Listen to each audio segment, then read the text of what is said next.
What's up, everybody? Welcome to the 51st episode of Tequila Tuesday. We have almost completed a full cycle, 1 year worth of 90-minute sales trainings from special guests and a couple from me. It's been a lot of fun and super excited to be here today with a guy named Ben Wright. And we're going to be talking about partnerships, specifically partnership programs. What the heck is it? How do you build them? All that kind of good stuff. Ben is a director of partnerships and business development at Help Scout, and he's also a co-founder and CRO at a company called GoGive. And I'll drop a couple links in here so people can connect with him and check those companies out. But excited to have you here, Ben. The only thing you've done wrong so far is come without tequila. We'll have to fix that next time. But off you go. I'll turn it over to you. Great. Yeah, thank you. And thanks everybody on the meeting and watching, I guess. So yeah, as Scott said, I'm here today very happy to be presenting to you all about a topic that I'm particularly passionate about, which is partnerships. I know there's going to be a lot of direct sales folks on this call, and I know that there is a healthy tension, let's say, sometimes between direct sales and partnerships, but hopefully at least take away from this call is to be a little bit more education on partnerships and what they can do to help grow your business. So yeah, what I'm going to cover today, very basically, what are partnerships? How do you build them in your organizations from a very surface level perspective, and how that can translate into growth for your business. So moving forward, and I don't know why this is not moving forward. There we go. So yeah, as Scott said, just to reintroduce myself, Director of Partnerships and Business Development at Help Scout. Help Scout's a customer support tool. So if anybody's in the market for a really good customer support tool, please hit me up afterwards. Prior to Help Scout, I was Director of Partnerships at a company called Brainstorm here in Salt Lake City, where I kind of created and built our partnership program from $0 to $2 million in about 12 months. So some good experience in the partnership world. And as Scott mentioned, also co-founder of a charitable gifting platform called GoGive, which is 100% kind of partnership driven. So I'd hope at this stage I've got a little bit of an idea about partnerships, and I'm qualified to take you through some of the subject matter today. So a little bit of an overview about what we're going to cover. I talked about it kind of at the start, and Scott did a good job of encapsulating what we're going to cover today. But starting off with what are partnerships, right? And really just covering what do partnerships mean to different people, and then digging into, are they right for us? So you may be sitting on the call and thinking, we don't have a partnerships part of our business currently, or we have maybe a partnerships function that isn't doing too well. There are some factors or some conditions that I believe are kind of critical for partnerships to be successful. So really diving into them, and then doing a bit of kind of education on the differences between direct sales, as I know there's a heavy direct sales kind of group on here, and partnerships.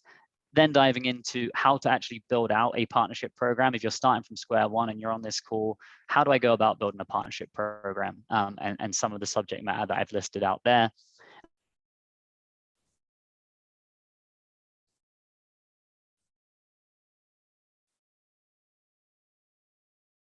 Really, there's some skills that I think are critical to have in partnerships, and I'll kind of dive in there.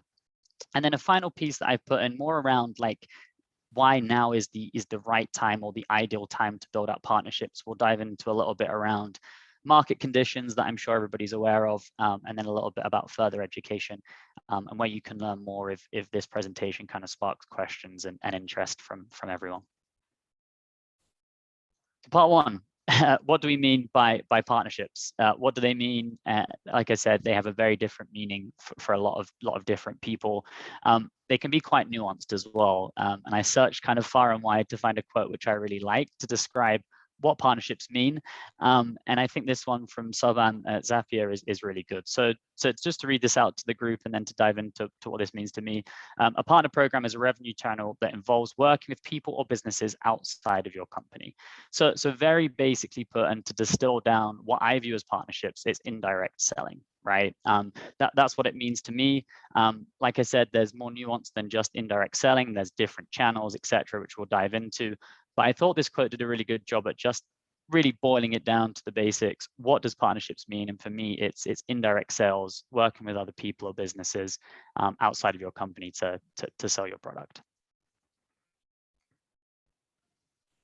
So before we dive into really a bit more around, the core parts of partnerships, you'll hear partnership professionals talk about lots of different types of partners. And just to list a couple out, there's like value-added resellers, there's agency partnerships, there's system integrators. Really, to bucket them down, they bucket into two, in my opinion. The first being technology partners. So you may also hear them referred to as integration partners. And really what that means is your solution integrating with another solution equals better solution for the customer.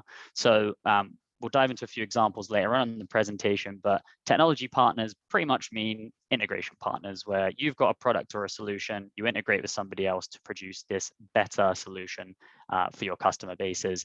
And then channel partners, so that falls into the bucket of agency partnerships, where you're partnering with agencies who resell your product.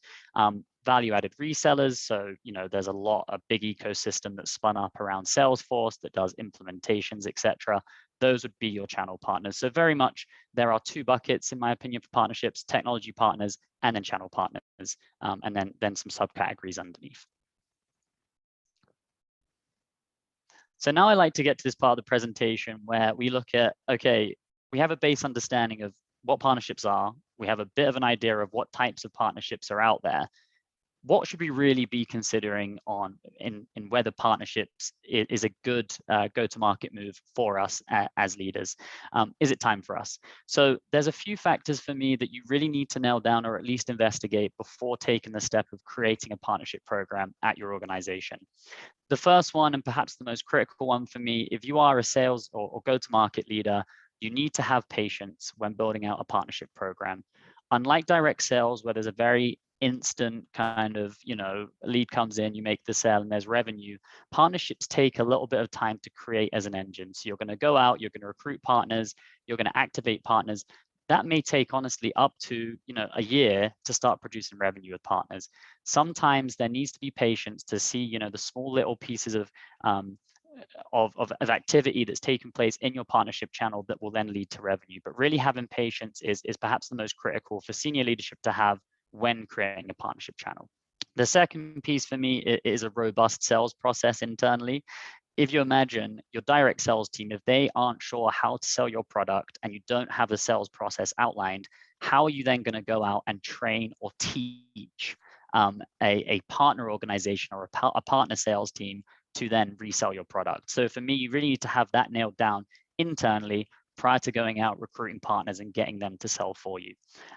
Third piece there, inbound interest from partners. I mean, that's an obvious one. I don't really need to dive into much depth there, but are you getting inbound interest from partners that want to partner with you, either from a technology perspective or from a resale perspective? So can I pause there and ask, so you're saying, yeah, if you're not getting inbound interest from potential partners, it's too soon to go try to build a partner program?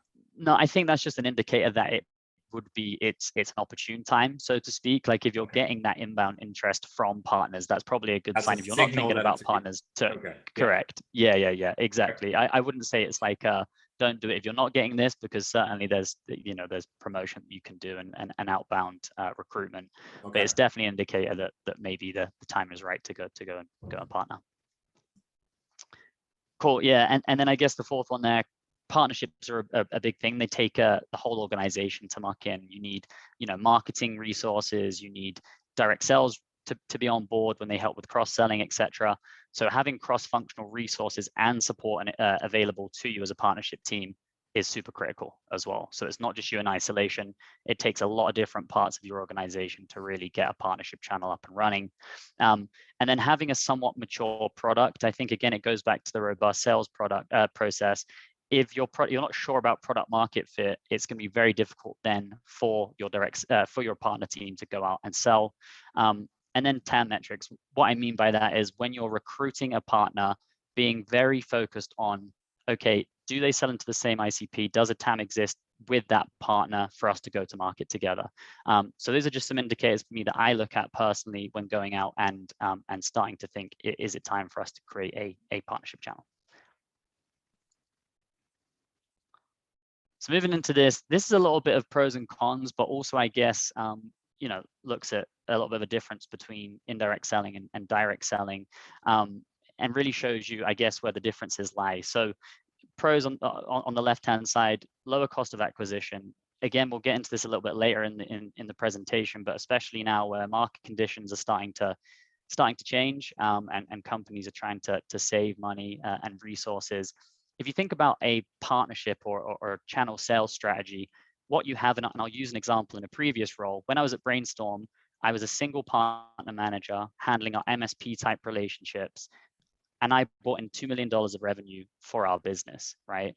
That was me in collaboration with some co-marketing, but really from like a cost of a customer, my partners were going out, marketing, selling, and actually managing the product. So they were handling the customer success side of our product as well. So when you think about that from a cost of acquisition, it can be very profitable to go out and capture customers through partners. The couple of other pieces as well, just to mention, just from a broader brand exposure perspective, if your partners are going out and you're partnering with multiple partners across an ecosystem, that gives you credibility in market. That also gives you, a ton of marketing and brand opportunities where they're advertising you on their web pages and webinars, etc. So it gives you that network effect, not just of revenue and of sales, but also brand and credibility. Your name's out there, your brand's out there through your partners, and I think that's a really cool thing about partnerships in general, is that brand exposure. Again, it's not all good, or it can be perceived not as all good from a direct sales perspective. You lose control of the sales process, right? When you've got a partner sales org that is going out there and selling your product kind of on your behalf, so to speak, you don't have your hands around how they're talking about your product, how they're positioning it. And that can lead to some complications unless you're very clear with how you activate and train partner sales teams. You can run into situations where they sell a product, it comes across to your customer success team, and the customer isn't happy because maybe they've been kind of sold a dream, so to speak. And that really dives into the second bullet there. There is more risk exposure as well with that, right? Like if you haven't vetted your partnership organizations really well and are confident about them as a business, you can run the risk of, the potentially them not being a good company or a company that you want associated to your brand. So that again does represent, in my opinion, a risk or a con unless you really vet partners. And then the final one, we'll dig into this in a little bit in terms of rules of engagement with direct sales. But there can be, unless you set really clear rules of engagement, competition with direct sales. Direct sales can view partnerships and partner-led opportunities as kind of taking food off their table a little bit, right? They can view it as a deal that they might have been able to sell, that a partner has come in and sold. Maybe they get a kickback, maybe they don't, but it really does depend on how you set up your rules of engagement, direct sales, how that kind of conversation or that conflict is handled there. It does add a bunch of like organizational complexity, because you have to create those rules of engagement, and you better have good, sales operations stuff to track everything, and account and CRM hygiene is super important. Agreed. Right? So, and I guess a little anecdote there, and you're spot on actually, Scott. I would say like one of the first hires I always make at a partnership org is making sure we have sales ops support. One thing that we're doing at Help Scout is actually inserting a partner requested or partner influence box into Salesforce, where our direct sales reps can actually request partner support on deals as well. So it operates from the other side of the fence, where it's not just going to be partner led, but let's say one of our direct sales reps are in a deal and it's not progressing the way they want it to. They can request, oh, I'd like partner support on this deal. I can go out, talk to our partners, and we'll dig into some tools that you can use like Crossbeam and Reveal.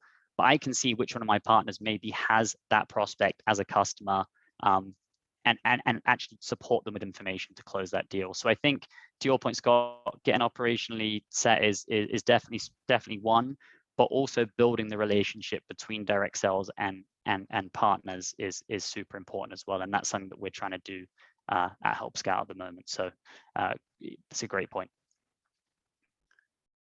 So I just produced this very basic diagram just to show you how it differs from direct sales. And I've included a couple of examples that I've experienced in my career.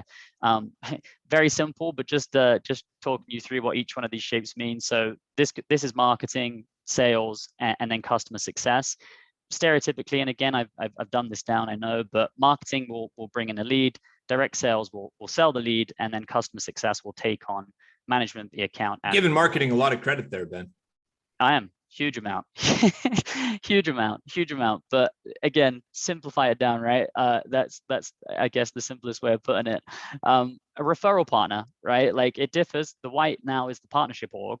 The partnership org has marketed your product. Their sellers will get on a call and then bring in direct sales from your organization into the deal. You'll co-sell the deal together, and then you will handle it from a customer success renewal perspective. You also have the managed service partner that I have experience with in a previous role, where they do the marketing, they sell the deal, and then they actually manage and renew the software. So there's a difference, as you can kind of see from this very simplistic diagram, about how deal flow happens. And specifically in the managed service space, it can be very lucrative for your organization if you have good managed service partners, because again, totally hands off, they handle everything and then obviously close the deal. So just a simple diagram there in terms of how it differs from your direct sales org. So yeah, I just wanted to include, we've gone into, is it time for you? How does it play with direct sales, pros and cons? What I wanted to finish with before we dig into actually how to build out a partner program is some examples of some really good partner programs, and just to explain why I view them as successful. From a tech partnership or an integration partnership perspective, Amazon and Alexa, right? And I've realized that I was supposed to put Spotify and Alexa because Amazon owns Alexa. So that's a misstep from me. Spotify and Alexa is what I meant to put in there. And I'm sure everybody on this call has used maybe Spotify with Alexa. I use it when I'm cooking. For example, you chuck on some tunes as you're cooking up dinner. That's an example of a tech partnership which makes sense and works, and people use, Spotify plus Alexa equals this better solution for both of their customers. So that's a really successful partner program in my eyes. The second one I put there is a reseller relationship between Bluehost and WordPress. One is a CMS and one is a web hosting platform. That is a great partnership in my opinion, because their ICP is so closely aligned, right? And they resell each other their services because their ICP is so aligned. And if you have a content management system, you'll need a web hosting platform. So that's a great resell relationship in my eyes, and shows, where ICPs are very close and products are tangential. It makes great sense to partner together. And then Cloudsmiths is just a partner of VAR that I'm familiar with from a previous role. They are basically a Salesforce integration partner. So what they do is they have built their whole business around implementing Salesforce. And why that is so successful in my eyes and so great is Cloudsmith basically make revenue off of just coming in and making sure Salesforce is implemented correctly. This entire company exists because Salesforce is so hard to implement. Exactly, right? Exactly. Pretty funny. But it is crazy, but to your point, like how much pain does it cause if Salesforce is poorly implemented, right? So again, it makes perfect sense as a partnership, and it also benefits Salesforce in the long run, because again, like if somebody did want to move off Salesforce and go to HubSpot, for example, having a greatly implemented Salesforce instance makes that less likely, right? So I think again, it's one of those partnerships I love because their business is built on Salesforce, but also they help Salesforce from an implementation and then assisting in renewal. So those are just a few examples there to dig into. So I wanted to end with this. So we've talked about partnerships in singularity, right? We've talked about like the different types and when to partner, etc. But what happens when you have an amalgamation of partners? When do you have what I call an ecosystem and a network effect that produces? So what you're seeing here is a really cool kind of network diagram that our friends at Crossbeam produced. It has Salesforce at the center of this ecosystem. Salesforce have partnered with all of these companies, Snowflake, Slack, Freshdesk, etc. But what happens then when Slack partners with Freshdesk, or with Freshdesk with Zapier? It produces this ecosystem effect and this network effect, which is so impressive and impactful, right? You've even got stuff like American Eagle up here, which is connected to Stripe. So all I would say is, even though you start off with one partner, your eventual goal is to create this ecosystem where, one partner connects with another partner and you're included in that discussion and creating these really large and intricate ecosystems. So I just wanted to show you this map because this is the Salesforce ecosystem, all partners that partner with Salesforce and then partner with each other to produce this really cool kind of network effect. So I thought I'd end with that because, like I said, I've talked about partners in singularity, but this is what happens when you really get things right and the network effect that it can produce. So part two, we've gone into. Can we pause here for yeah, of course, mate. Any questions from anybody about what partnership is and the structure and why it's important and all that kind of thing? I dropped a little note in the chat, but I actually met with a couple of folks from Gong's partner program this morning, and they told me that I am the #1 referral partner in all of Gong right now, and I'm on track to do over $1 million. Like, as a referral partner, I'm worth an AE basically. Well, a couple of A's, yeah, 100%. A couple of A's, yeah. And by the way, and I'm sure you'll get to this, but at a much cheaper cost. Yeah, because the partner commissions are a lot lower than. I'm hoping they pay you everything. I hope they pay you 20% there, Scott. To be honest, if you're putting up that type of numbers, I hope they give you 20% of that. Yeah, well, no, the answer is not that much. But anyway, there's a question from Danny, but I'm not sure if it's a little bit too soon. Dan, you want to ask your question?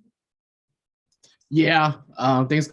Hey, Ben, I just had a quick question. So I'm a fairly new CSM, but was just kind of curious, like, what is the best as a CSM? Like, what is the best way for me to work closely with partnerships to get them more referrals? Should I ask my current customers who are happy for referrals, or I'm just looking for different ways? Great question, mate. Yeah, great question. So I guess I go back to, and I mentioned it earlier, some of the tools we have available to us as partnership professionals now. We have a tool called Crossbeam where we can see partner overlap, right? Like where we have similar customers and stuff like that. What you can do as a CSM is, say, for example, a renewal is up for question. They're not going to renew, they're going to churn.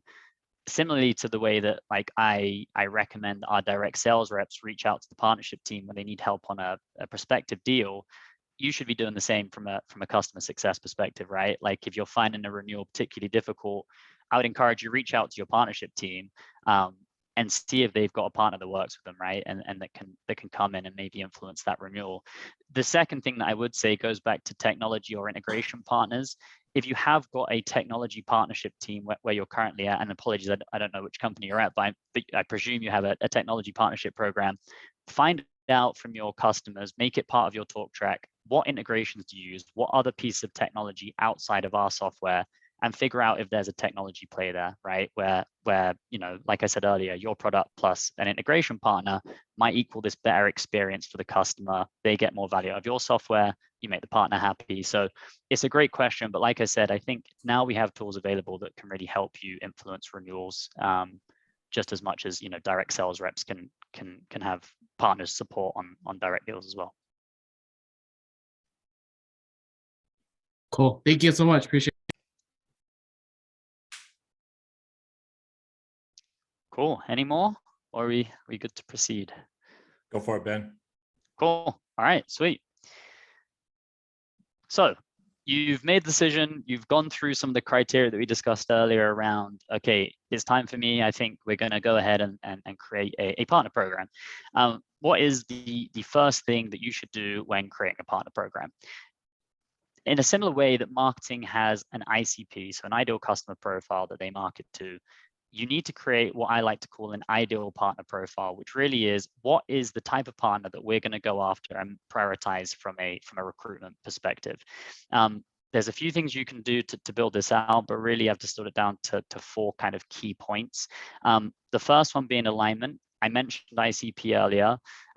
What I will say is when you're recruiting a partner, you want to make sure that partner organization sell into a similar type of customer as you do. There's no point in me partnering with a help scout. We're primarily focused on the SMB to mid-market type of customer.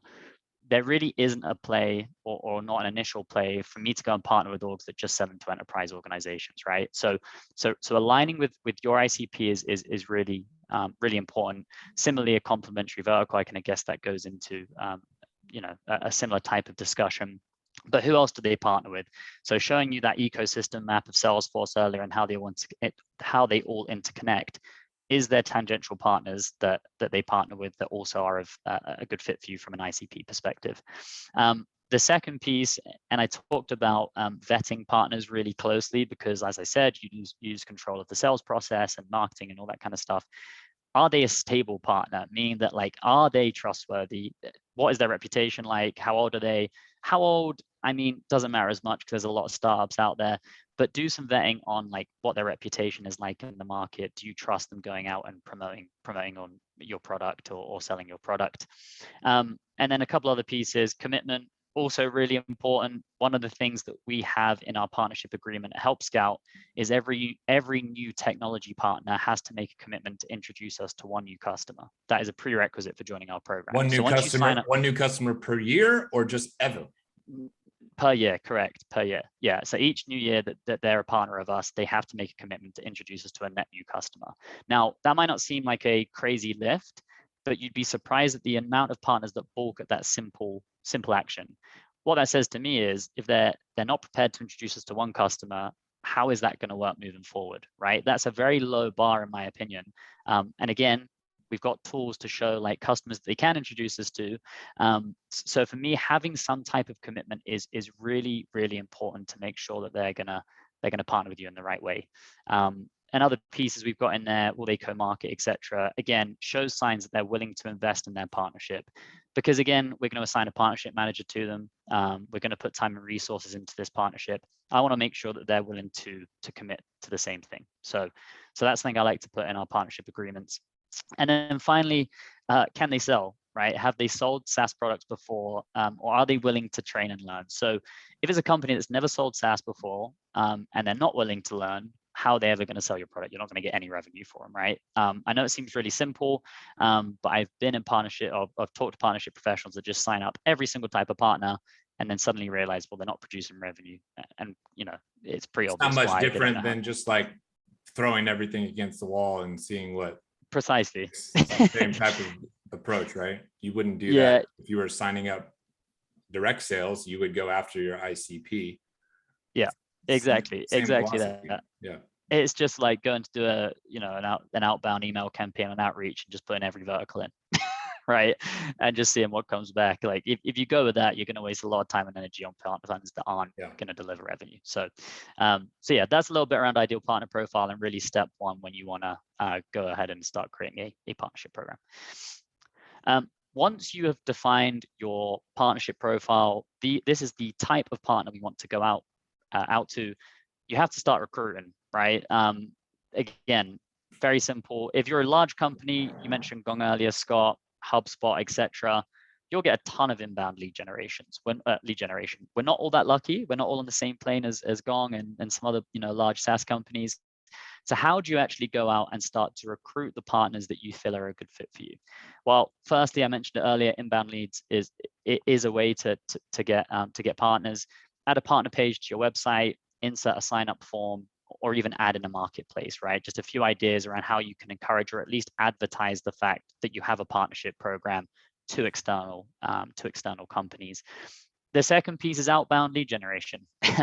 Everybody does it from a direct sales perspective. Don't be afraid to do it from a partnership perspective.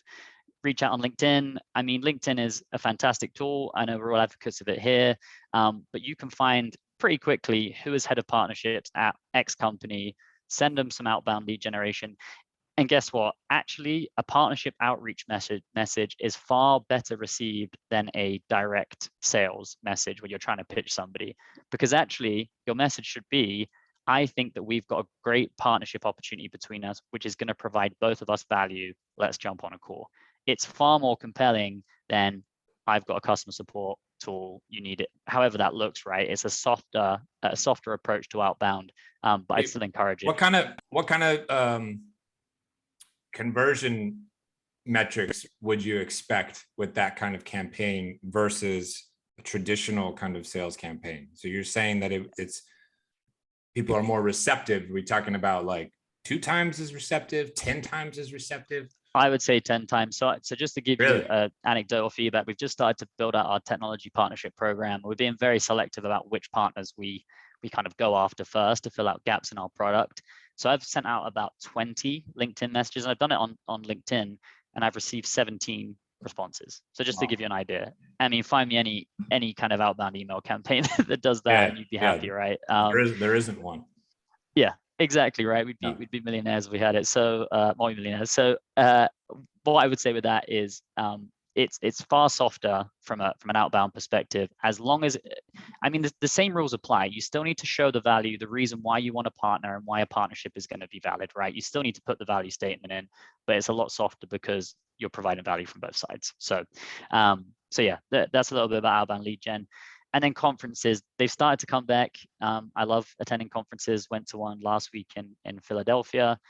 Phenomenal. And it also gives you a chance where you attend conferences in your sphere to figure out like who else plays in this world, who else is interested in us, similar in the same ICP as us. Have conversations, establish partnerships, kind of like the old school way, right? So that would be another way to go out and recruit partners. So, okay, you've gone out. Your ideal partner profile has been created. You've actually recruited partners now. So you have a list of partners that are like, great, we want to sign up and be a Help Scout partner. What comes next? Well, in my opinion, enablement and activation are probably the most critical part, and where a lot of people fall short on from a partnerships perspective. Like signing people is not the hard part. Agreed. Activating them is the hard part. Exactly that. Yeah, exactly that. So, I mean, I could go out today with Help Scout, run a cold email campaign, sign up a ton of technology partners, but they're just going to collect dust unless this enablement and activation is done really, really well.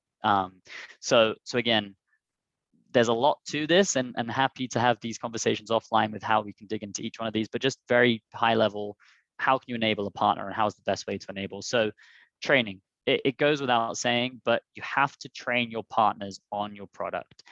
And actually, it's not like a deep dive into the features and functionality, but how do you sell your product primarily, right? Like, what are the core, what is the value prop? Who do you sell into? And provide them with battle cards. So don't just take them for a training program where you just give them, a 2-hour video to watch on what Help Scout is, but actually give them battle cards that queue up. When should you pitch it? Some competitor information. Okay, but they have Zendesk. What do I say? You need to provide them with as many resources as possible to make them successful at their role. And that goes into like lunch and learns, get very ingrained into their sales teams. I give partner sales teams my direct, email number. We have a joint Slack channel, and they can ping me questions about the product. I want them to be as confident as our direct sales team when they go out and pitch our product. So training is really, really important in my opinion. The second piece, you've heard me mention it a couple of times on this call, but account mapping. There are now tools that enable you to see straight off the bat if you have joint customers with your partners. And not just joint customers, we'll go into it in a little bit, but whether you have a prospect and your partner has that account as a customer. You have tools that you import your Salesforce data into, and you can see the whole landscape of where you cross over with your partners. That is really, really, fantastic for partnership teams. Before it used to be like, very manual, walk through your account lists. Now you can see it on one dashboard. So identify crossover accounts very quickly and get some quick wins. That's why I've established this introduction to one new customer. Once they've given us one customer, our sales team will be more, incentivized to then do it the other way and develop that bi-directional lead flow, which is really important. And then create direct sales excitement. Right. For me, like, again, I mentioned at the start, direct sales sometimes has a healthy tension with partnerships, but get that first win over the line.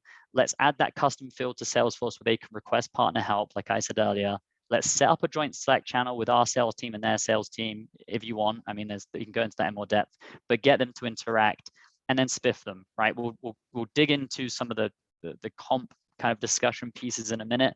But initially, when you kick off a partner, what I like to do is do a 2-month spiff where for every lead they send over to a partner, they get 50 or $100, right? However you want to do that. But just something to kick off the relationship, get those quick wins and get the momentum going is really, really important when enabling and activating partnerships. Mike has a question. Mike, I don't know if you can come off mute, but he was asking which tools. Yeah, love it. Yeah, great question, Mike.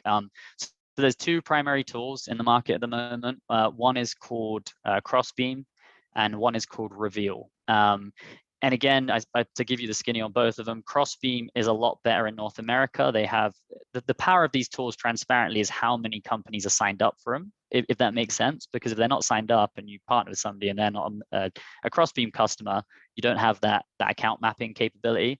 But Crossbeam is very, very good in North America. Reveal is very, very good in Europe. So at Help Scout, we're actually using both of them because we do have customers both in North America and in Europe. But dependent on where you play, where your customers are, there's maybe discussion to have over both. But Mike, again, feel free to drop me an email after this. Happy to walk you through how we use them, how we operationalize them, and all that good stuff as well. Cool. Any more questions, Scott, at this point? No, this is the part that a lot of people will want to know more about. Yeah. Again, so How they get paid. How they get paid. This gets to the heart of the issue, right? I hope you're also going to spend some time going into like a career path for partner sales and how partner sales people get comped compared to AEs and things like that. Not just like how partners get comped. Both of those, I think, are interesting. Yeah, so I've got a final part of this where I actually go into like the career path. What I haven't done is really dive into compensation, but we can definitely touch on that as well. Like, yeah, well, we'll wing that. Give you an idea. We can wing that part. We can wing that. Yeah, no worries. So again, direct sales and partner sales, like how do we work out this comp structure? I talked about at the start, cost of acquisition for partner generated leads is low, but then how does that have a knock on how you compensate internally? I'll be totally honest with you. The best way, in my opinion, to compensate based on partner leads is a double comp model. And it's going to be hard to take for a lot of people on this call, but you have to compensate your partner, obviously, if they bring you a lead. And those percentages vary transparently. I would say the industry average is between 10 and 20%, to be honest, of first year revenue. So that's industry standard. On top of that, I also comp my direct sales team has that account that the partner sold in their territory. Now, that might sound crazy and does eat into that CAC, but transparently, if you don't comp direct sales reps for partner-led deals, you're going to run into a lot of occasions where direct sales reps will go behind the partner's back, torpedo deals. And again, if you think about what I've talked about earlier, is building up currency with partners, creating these really great relationships. Nothing can kill a relationship so quickly as a direct sales rep going in and torpedoing a deal, right? And going in and selling behind the partner's back. So for me, the way I've seen it be most successful is a double comp model where you comp the partner on the closed deal, but you also comp the sales rep whose account is in that territory, if that makes sense. So if you look after New York Metro, partner sells an account in New York Metro, and that's your territory, you would receive a comp. You would receive some comp how much? Like what percent of the deal, right? Like let's just say like an AE closes a deal, 10% commission is what they get. So you double comping, are you paying 10 and 10? That's 20% of the deal now that's gone? Correct. Yeah. So that's preferable if you can work out a 10-10. And what I did at a previous role is we'd actually give the partner 20 and we'd give half of the direct AE half of their normal comp. So it actually turned out as like a 25% total comp that we'd pay out to our partner and our AE, our organization. But what we've got at Help Scout is a 10 and 10 model.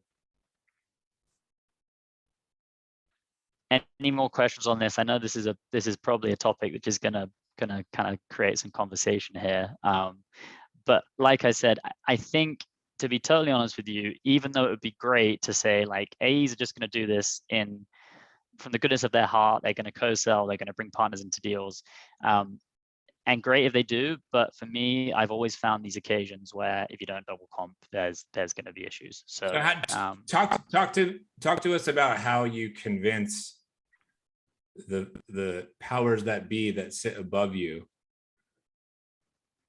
to double comp like that. Because I've been in these rooms and they're like, wait a second, you want me to pay the AE 10%, the SDR 2%, the sales manager 2%, the VP of sales 1%, and the partner 10%. I just gave away 30% of the deal. we have no fucking margin left.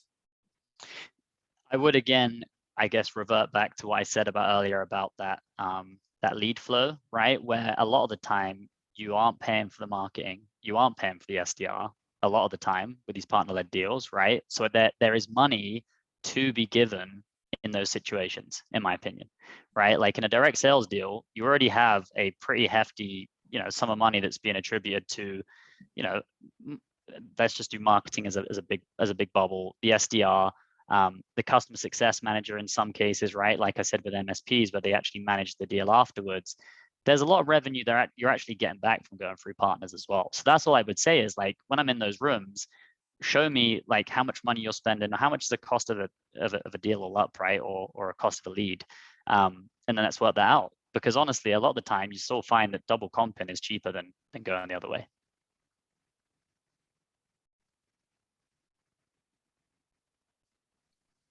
I just wanted to get that. I just wanted to get that on record. I'm held to that forever now as well. That's something for people in leadership roles to think about, how to articulate and frame the argument, right? Yeah, 100%. And honestly, this leads into swim lanes or rules of engagement. So the other thing outside of like how do we comp is how do we ensure that partners don't interrupt direct sales? So for example, we've got rules of engagement where if a deal is in procurement, meaning that it's gone to, the contract has been sent out, a partner can't then come in and quote a deal, right? So it's important to establish rules of engagement on top of comp structures to ensure that actually direct sales is protected just as much as partners are protected. And that dives into, you can tell a partner no a lot of the time. If they come to you with a lead and say, I think this would be a great lead, you go into Salesforce and figure out your sales rep has already sent the quote out for that account. Well, no, you can't quote that, Mr. Partner, unfortunately, because our sales rep's already selling it. So from the other side of the fence, you have to, from a partnership leader perspective, protect the direct sales team as well, because it operates both ways. Super good lesson in there for anybody who's participating as a partner.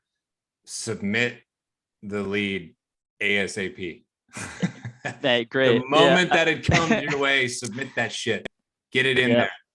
Yeah, I agree with you entirely, mate. And that's actually, and make sure that whoever the partner is you're dealing with, the reps don't have the opportunity to alter the record, because shockingly, I know none of us have ever experienced this. Some AEs are less than honest and might go in and delete or change the record of all of this stuff. So ask those kinds of questions. That has never happened before to you, though, Ben.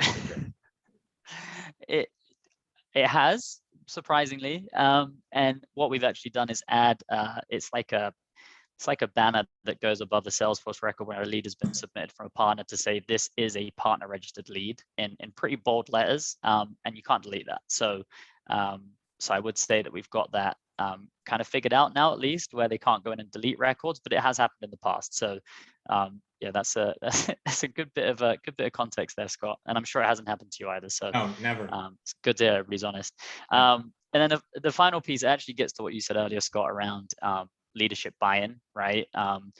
You have to sometimes go as a partnership director to direct sales leadership and say, this direct sales rep didn't follow the rules of engagement, which can be a really tough conversation to have if they've gone ahead and closed the deal and it's gone into your revenue target. That's a difficult conversation to have. So sales leadership have to be bought in. And honestly, for anybody on the call that's in partnerships, the best way to do it is to get them to sign something off, right? Officially, to say, I agree to these rules of engagement. I'm the VP of sales. This is my word that this is going to be the way that we do things, right? So getting them to do that is really a good way of kind of nailing them down and ensuring that they follow the rules of engagement as well as their direct sales reps as well. The tools that can help, I mentioned Crossbeam. Apologies, this image has not come through super well, but I know we had a question around what are these tools.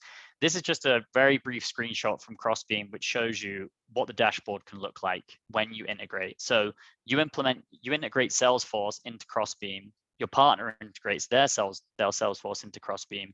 And what that will give you is this view, which is basically a grid to say, like, okay, have we got a prospect and are they a current customer? So you can actually map out through your pipeline, like, okay, we've got this prospect, for example, they are one of our partners, Aircall's customer, Aircall, can you help us on closing this deal? Can you give us some inside information? Who else should we be talking to, etc.? So for me, Crossbeam and Reveal have changed the game in terms of account mapping and how you can strategically approach partnering. So again, I'm talking a lot about Crossbeam. I should really be a referral partner for them, Scott, at this point. But yeah, you really should. but fantastic tool. Fully recommend everybody looking into them. And there's a free platform available which you can just connect Salesforce into for free and have a look at it. So would fully recommend that. So yeah, that's the final part there. Scott, you touched on this earlier. How do I staff a partner team? It might surprise you, but a lot of people just find their way into partnerships, right? It's not a career necessarily where people will be like, I really want to be in partnerships. I was previously leading the customer success team and was asked to move over to build out our partnerships arm. There's many people that are now in VP director level roles that started off as direct sellers, etc. So I wanted to dig into a little bit around what are the core attributes needed to be a successful partner manager, and then some roles that I think are tangential that do really well in partnership roles. So what are some key skills and attributes that, in my opinion, you need to have success in the partnership role? The first one, and the primary one I look at when I hire partner managers, is, are you a strategic thinker? What I mean by this is, when you're having conversations with partners, you really need to see things from their side of the table. You need to see what are we doing to provide value to you. It's not a transactional relationship. You're not looking for them just to provide you with revenue. You really want to make it a partnership. And so having somebody that can actually get into a room, talk to the partner, understand their business is really critical in partnerships in general. So that would be, I guess, one for me is are they a strategic thinker? Can they look at a customer's business and a partner's business, and understand that business? The second piece is patience. So as I mentioned earlier, partnerships aren't quick and easy. They take some time to mature, to build out, and to recognize revenue. So you really need to have that patience as a person to understand that it's not going to be instantaneous. You're not going to go in and suddenly recognize all this revenue. So patience is really critical. But can I pause here? Yeah, of course, mate. Can you give me some parameters on patience? Because there's different levels of patience for a very impatient person like myself. What is like a reasonable amount of time that somebody should expect? Like if we were your team and you were onboarding us right now and you were saying you need to have patience, it takes X amount of time typically for us to secure a partner, another X amount of time for somebody to activate as a partner. Give some time boxes here. So if you're a partner manager and you've been given a brand new partner, you've just recruited, you've just signed a partner, my expectation would actually be 9 months before they start producing revenue, to be totally honest with you. And that seems like a long time, but legitimately that is the average, I would say, with how long it takes to. Some partners may go quicker, some may go slower, but I would say 9 months is the sweet spot for me and what I look for when somebody's taken on a partner for them to really ramp up revenue. Again, coming from a role like customer success, where things were a little bit more time boxed and you knew renewals coming up in a year, that's what I mean by patience, right? Is that is the 9 month period, like I said, but it may take longer, and it's just having that ability to stay the course, and it actually gets into my fourth bullet point on grit. 9 months is to answer your question, is on average how long it takes for a partner to produce revenue. Long time, yeah, long time. But like I said, the network effects can be huge, and once they start producing revenue, you found the recipe. It does snowball, to be told. So if someone tasks you with building out a partner program and tells you you have 3 to 6 months to make this sucker profitable, that should be a massive red flag, and you should run the other direction. Exactly, mate. I think time boxing partnerships like that and saying I need revenue in 3 months, and again, being transparent, during my interview with Help Scout, I was very upfront and said, look, this may take up to a year. How patient are you, right? If they're looking for you to come in and make an immediate revenue contribution, it's not going to happen. So I would agree, massive red flag if that's the expectation. Third one, politician. You interact with many teams, you have to deal with direct sales as well. So having a bit of tact and being able to be be forthright in what you're saying and who you're talking to, but also being, very political with other parts of the organization. You're going to need marketing support. You're going to need direct sales support. So having that attribute about you where you can go and, gather people from different parts of the organization to support you is really important. And then finally, grit. It ties into patience, to be totally transparent, but having the fortitude to continue and keep going and keep pushing is really critical, and something that I look for in partner managers for sure. So tangential roles. So hold on, we got a question from Mike. Yeah. Can you come off mute, Mike, or no? There yeah, forgive me, my daughter's in the back. But how do you streamline partner onboarding and enablement, and maintain that momentum throughout the partner journey? Yeah, it's a great question. So I think streamlining onboarding is a really interesting topic, and one that we're digging into at the moment. I think I would just say is, once you've found a recipe for a particular particular type of partner, so let's just use a technology partner, you've figured out that these are our top producing partners, and we've onboarded them via either this training or this type of cool cadence. I think if you can find recipes or scalable onboarding paths that work, I think starting to replicate those out, if that makes sense. So up front, you're not going to know what works, to be transparent. You're going to try some things, you're going to test, you're going to experiment, similarly to the way you probably do things when you sell. Maybe you have a different talk track, etc. But really, once you've figured out or decided upon this is what works for this type of partner, replicating it a lot of the time, right? Replicating the processes, the training, the resources, etc. And then moving that out as you continue growing and building the program. Good stuff. Does that answer your question, Mike? Anything else? Yeah, no, definitely. That answers the question. Cool. No, it's a great question as well. And to be honest with you, what I'm saying here a lot of the times is experimentation, right? Figuring out what works and then moving forward. But yeah, great question. Okay, tangential roles. So we discussed attributes that make a good partner manager. What other roles have I found to be really, really successful in partnership roles, and why? So the first one is the old foe, direct sales reps. And to be totally honest with you, direct sales reps are fantastic in the way that they talk to partner sales orgs. They know the product inside out a lot of the time.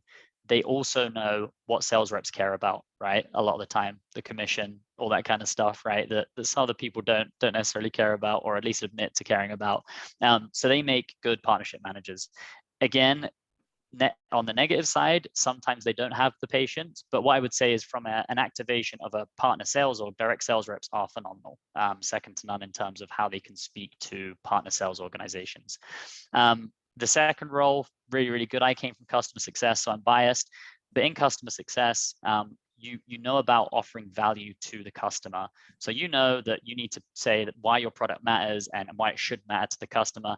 In a similar way, that's what you're doing with partnerships, right? You need to tell the partner why this partnership is important, why they should care, and activate them. So customer success are really important here.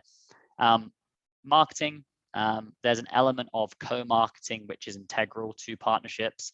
Actually, my first hire here at Help Scout, Pallavi, is an ex-marketing manager, and she really knows inside and out the co-marketing side of things. And having that muscle is really, really beneficial from partnerships perspective. Knowing how to promote your partner, knowing what they're going to want in terms of co-marketing is actually really beneficial. So marketing type folks do really well. And then finally, operations. Scott mentioned it, sales ops is really important in this type of role, but partnerships are programmatic. You need to build a program, right? What you're not doing is doing things in isolation. To Mike's question earlier, you're testing, but then you're building out a program which you can replicate and scale. So anybody that's got an operational mindset, loves building processes and programs, are good in a partnerships role because they know how to build out those scalable programs. So those are a couple of roles that in my opinion, make good partner managers. Is there one? Is there one that you would say is more critical than another? So in my opinion, I've seen the best partnership managers come from, and I hate to say it, direct sales. In my opinion, yeah, reluctantly. But they understand, like, ultimately what you're trying to do is drive revenue, right? And they understand that behavior. They understand as well that there's commission, which a lot of the times customer success and marketing, if they haven't been comped on commission before and held to, you know, revenue targets, is difficult sometimes. So direct sales for me is probably the best, to be honest. Got it. So part 4, now's the time. So I've talked about conceptually partner programs, how to build them, who makes a good fit for the role. Why now for me is a critical time to put partnerships front and center of your go-to-market strategy. I'm going to cover a couple of slides here, but this first one, if nobody follows him, if you don't follow anybody else after this, Jay McBain is probably one of the lead, I guess, influences in the partnership space. He used to be at Forrester and a number of other companies. But I included this post because what you might find interesting is this is the state of MarTech at the moment. So 150 tools in 2011, we're now up to 9,932 in 2022, right? The other piece of this post to draw your attention to is 78% of marketing agencies are now tech services companies, which is really interesting. A couple of things to unpick there from a partnerships perspective. Firstly, given the sheer number of marketing tools, there probably needs to be integrations that are happening, or technology partners that are happening between those tools. Because honestly, at the moment, there's kind of this unboxing that's happening, right? Where you want to have the best of, you know, I don't know, sales engagement and the best of wherever it may be. But really, that all of those are interwoven and connected through partnerships, right? So if you're not thinking through how can I connect my tools into other tools to make this best of breed solution for the customer, you're going to be missing out with the sheer number of tools that are out there. And then secondly, marketing agencies, 78% are tech services companies, which means they're now resellers of software. Oftentimes, and I'm sure, Scott, you can maybe comment on this, is a lot of buyers make their decisions through either referrals or asking trusted advisors. Yes. For the right, so the SMB ecosystem that we play in at Help Scout, my thinking is, who do SMBs trust to make decisions? And marketing agencies are one of those trusted advisors to SMB businesses. So how do we partner with those to be top of mind when a small, medium-sized business says, we need a customer support tool? Oh, they're going to trust that a lot more than somebody sending them 1,000 LinkedIn messages, right? So that's the point I would leave you with, is if you're not partnering now, you're missing out on that trusted advisor status, which is really, really important when making a purchasing decision. So I wanted to include that. The other piece is OpenView just released a report, and if nobody's aware of OpenView, they kind of coined the product-led growth type term. What they've said now pretty much is that, you know, a product-led growth used to be driven by end users. Now it's driven by tangential solutions. So what they're trying to say is, to grow your product and to make your product more sticky, you need to be focused on technology partnerships, on integrations, and really making those front and center of your strategy. So if, again, anybody that's on this call, if your company is not focused on technology partnerships, I would really advise you to take a second look at it, because how you grow your product and the stickiness of your product is, in my opinion, in the future and now really predicated on how you partner from a technology perspective. And again, I guess, Scott, you're a big proponent of this, I know, but ordinary folks seek out solutions to their everyday problems either through Google, friends, or their chosen communities. That can include partnerships, I would add in there as well, and their ecosystems that they're part of. Might be marketing agencies, might be sales communities like this as well, right? That's why Scott is #1 referrer for Gong. People trust him. People trust his opinion. So partnerships are equivalent to your trusted advisor status. It's really like easy money. If from a company perspective, if I was trying to get all sorts of referrals for Scott Lee's consulting, I would just reach out to every single person with a sizable audience on LinkedIn or any place on social, or running different revenue communities and whatnot, and say, listen, I'm going to give you 20% of my revenue, and just like pay out quick, right? Make it lucrative. From your perspective as somebody who works in the industry, everybody, This is easy money. Everybody you talk to that says, hey, I'm looking for a customer success solution. Hey, I'm looking for a conversational intelligence tool. Or what do you think about Sales Loft versus Outreach or whatever? All of these different tools that people buy, you have the ability to refer people in. They all have affiliate links and programs and stuff like that. You get paid a couple $100 for a demo and 10 to 20% for a closed deal. It's free money. Free money. I think that's a great bit of advice. Yeah, exactly. And it goes back to a topic I'm sure you've covered, is building that brand on LinkedIn and becoming a trusted advisor to people that you don't know potentially, right? As well, being that voice that talks about partnerships in my case, or sales, or whatever it may be, that gives you an opportunity to go out and be a referral partner for a lot of these companies, for sure. So yeah, I think that's great advice. Great way to make some money for sure.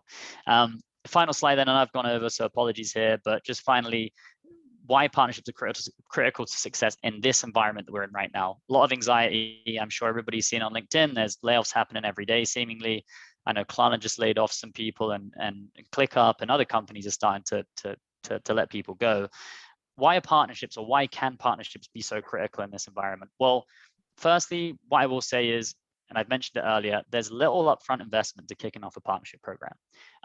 Like I said, you could hire a singular person tomorrow, have them go through the similar exercise that I've outlined in this call, and build up a partnership program and have partners go out and do the heavy lifting for you without the big investment in a direct sales team and a marketing organization. So that for me is probably the one thing I'd leave you with. Is easy to start a partnership program. Hard to get right, but easy to start a partnership program. The other piece is the network effect of partnerships. Again, I mentioned I went to a conference in Philadelphia. They had a lady called, and I'm gonna, Sarah Wang from Andreessen Horowitz. She's a partner at Andreessen Horowitz. Their best performing portfolio companies are companies that have robust partnership plays, and that's actually a way that they're starting to evaluate funding in companies, if they have a partnership program or if there is a partnership play, because they see the network effects and the compounding effect of partnerships. And then finally, recent funding rounds, and I'll leave it there. I mentioned Reveal and Crossbeam in previous slides. Reveal just raised a 50 mil Series A.